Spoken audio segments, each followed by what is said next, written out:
Welcome, dear viewers, to the second episode in the series of the shoes you walk in. Remember when we saw the Oxford and I said, contrary, for example, to a derby shoe? And yes, we will touch on the derby shoe eventually in another video. Well, eventually is here. I'm Mr.Panache, your guide in classical menswear and software, and today we take a look at the derby shoe. Once again, we cut straight to the chase. What makes a derby shoe a derby? In the past, when we saw the Oxford, we noticed that the shoelaces were below the vamp. It's the opposite for the derby. A derby shoe has, from the size of the shoe or quarters of the shoe, two additional pieces that go on top of the vamp, creating what we call an open lacing system. On the contrary, the Oxford, because of its below side, creates a closed lacing system. That is what determines a derby. Two pieces of leather on top of the vamp and an exposed heel.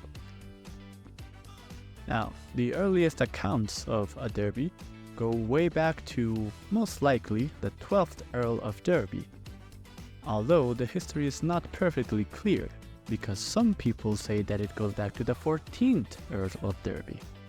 This man was rather robust, and because of his robustness, portness, he had trouble getting into his boots.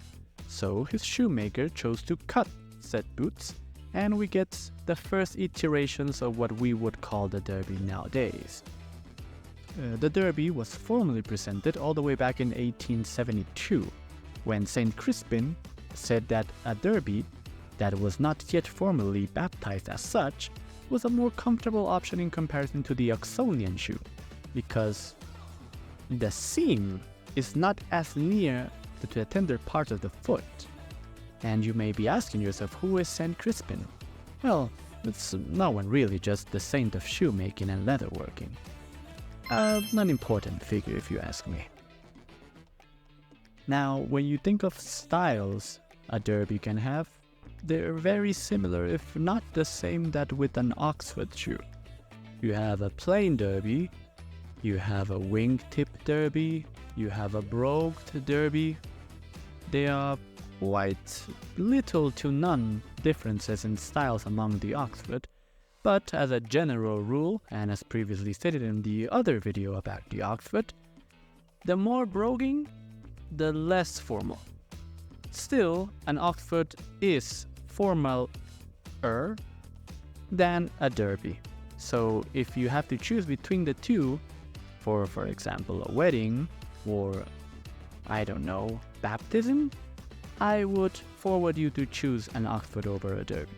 And if it's a more informal setting, such as drinks after work, or just someplace you need to look dapper, but not that dapper, go on with a derby shoe. Now, it is very common to hear the word derby and Blucher interchangeably. Nonetheless, there is a key technical difference that sets them apart. As previously stated, a derby has two pieces of leather coming from the quarters and on top of the vamp, while a Blucher doesn't have this. It just has small pieces of leather or piece sewn on top of the vamp, but they don't come from the quarters. It is very easily identified once you see these images. Now, the Blucher, if you're interested in the historical part, comes back from a Prussian army officer whose name is Gebhard Leberich von Blucher Fürst von Waldfeld. Yes, it was a handful. Yes, it was difficult to pronounce. Thank you.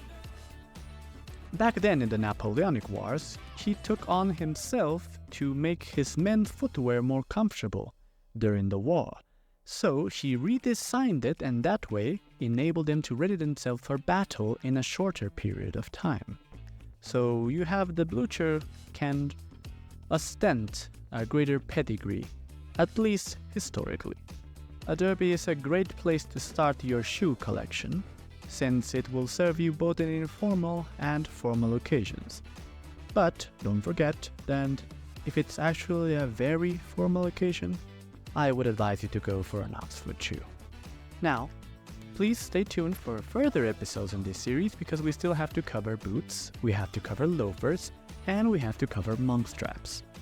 Finally, if you're interested in information about shoes, such as the anatomy of the shoe or the type of stitching a shoe can have, please feel free to leave a comment down below. Once again, this was me, Mr. Panache, your guide in classical menswear savoir-faire. I'll be seeing you